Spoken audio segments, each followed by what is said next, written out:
ഇതാരാണെന്ന് മനസ്സിലായോ? മനസ്സിലായില്ല? ഇത് ഞാൻ തന്നെയാ. എനിക്ക് എത്ര മുടിയുണ്ടായിരുന്നറിയോ? എനിക്ക് ഈ അസുഖം വന്നിട്ടാ എന്റെ മുടിയൊക്കെ പോയത്. ഞാൻ എങ്ങനെയാ സ്കൂളിൽ പോവാ? ഞാൻ എങ്ങനെയാ മുടി രണ്ടു ഭാഗത്ത് കെട്ടുക? ഒന്നും എനിക്ക് അറിഞ്ഞൂടാ. പക്ഷേ ഡോക്ടർ അങ്കിൾ എന്നോട് പറഞ്ഞിട്ടുണ്ട്, അച്ഛനും പറഞ്ഞു, മുടിയല്ലേ അത് പെട്ടെന്ന് വളർന്നോളൂന്ന്.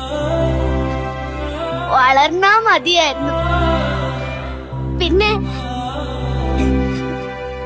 എനിക്ക് ബിരിയാണിയാ ഏറ്റവും കൂടുതൽ ഇഷ്ടം.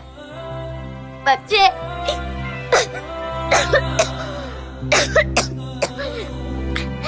എനിക്കത് കഴിക്കാനൊന്നും പറ്റൂല.